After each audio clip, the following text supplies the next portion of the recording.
Assalamualaikum warahmatullahi wabarakatuh. Baiklah, masih dengan saya Nur Rohim dari Manajemen Dakwah 3A, kelas 3A, Usuluddin Adam Dakwah. Di sini saya akan sedikit berdakwah tentang pacaran. Pertama-tama saya mengucapkan terima kasih kepada Ibu Putri selaku dosen pembimbing kami yang telah memberikan tugas tentang ceramah untuk kali ini. Ceramah kali ini saya akan berceramah sedikit tentang pacaran. Pacaran apa sih pacaran itu? Pacaran adalah menggabungkan insan supaya ke jenjang yang lebih serius untuk kedepannya.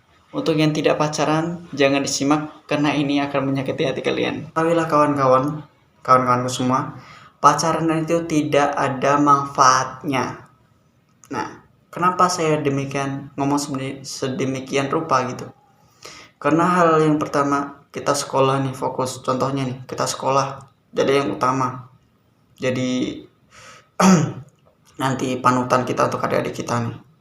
Sekolah jadi utama. Kita sudah sekolah jadi utama, sudah mengenal cinta, itulah kita menjadi rusak gitu.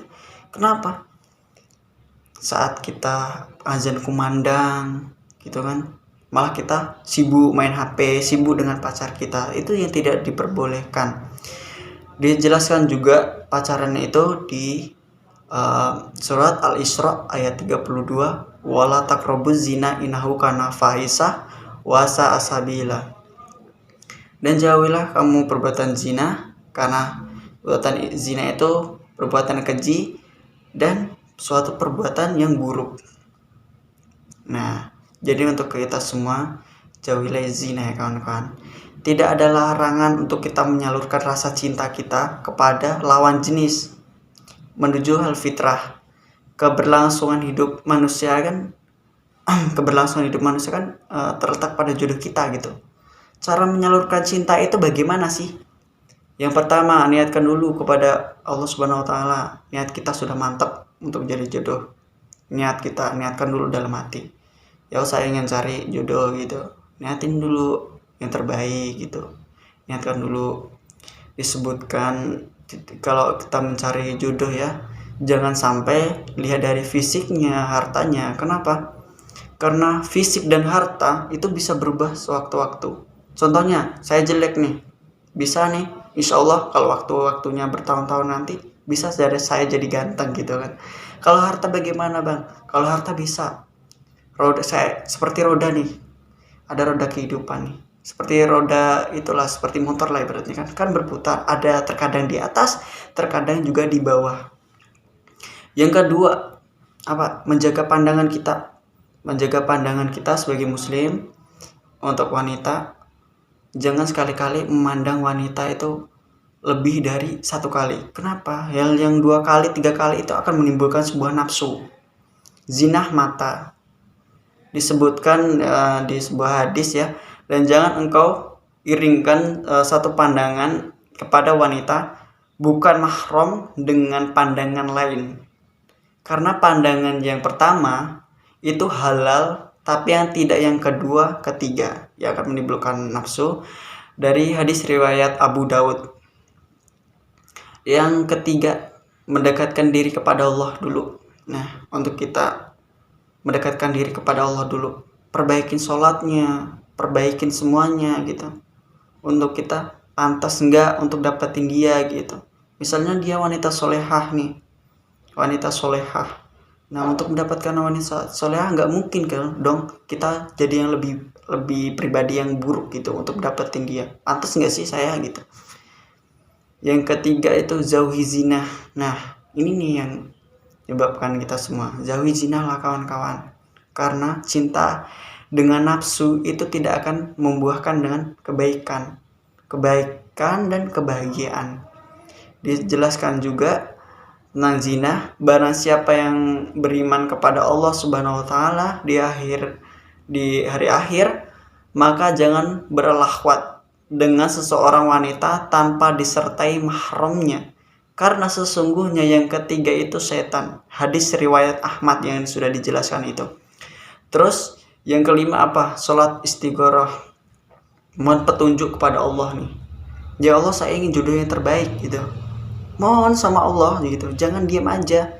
Jangan kamu cuma bucin-bucin aja tanpa petunjuk dari Allah Subhanahu wa taala. Siapa tahu dia jodoh orang kayak gitu. Nah, itu tuh yang menjadi pertanyaan untuk kita semua. Yang keenam apa itu? Memperbaiki diri kita dulu. Nah, ini sudah saya katakan dari awal. Memperbaiki diri kita dulu. Nah, untuk perbaikan diri kita itu apa saja sih? Perbaikan dari sholatnya lah. Terus cara kerjanya atau bagaimana seriusin ceweknya itu. Seriusin dulu, perbaikin dulu diri kita sebelum kita lihat dari jodoh kita lah. Nah, cerminan dari jodoh kita sebenarnya kalau kita sendiri gitu kan. Masa dia baik, masa kita enggak gitu. Kan kita minder nih. Yang ketujuh apa? Yang ketujuh itu menyibukkan diri dengan hal yang bermanfaat. Nah, sibuk dengan hal yang bermanfaat. Untuk kita kaum muda nih, sibukkan dulu untuk kalian itu hal-hal yang bermanfaat gitu, yang berfaedah untuk kita sendiri. Janganlah kita sibukkan diri kita dengan hal-hal yang tidak baik gitu kan.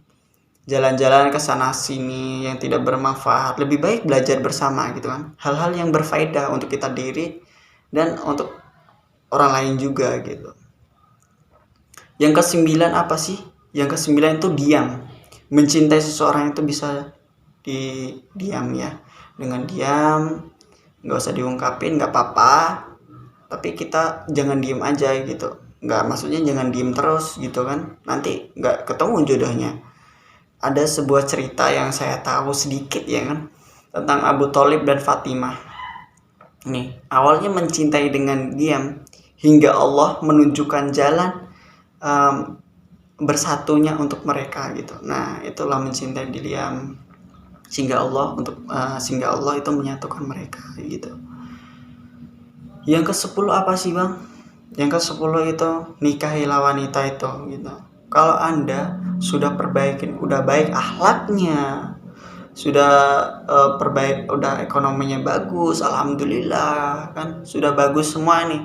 Untuk kalian ini kalau sudah matang, siapkan diri kalian untuk ke jenjang yang lebih serius untuk wanita itu.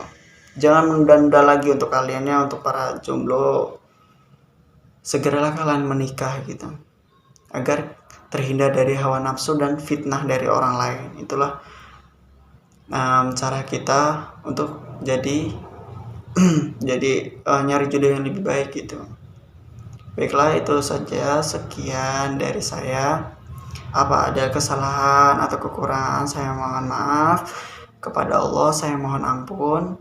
Wassalamualaikum warahmatullahi wabarakatuh.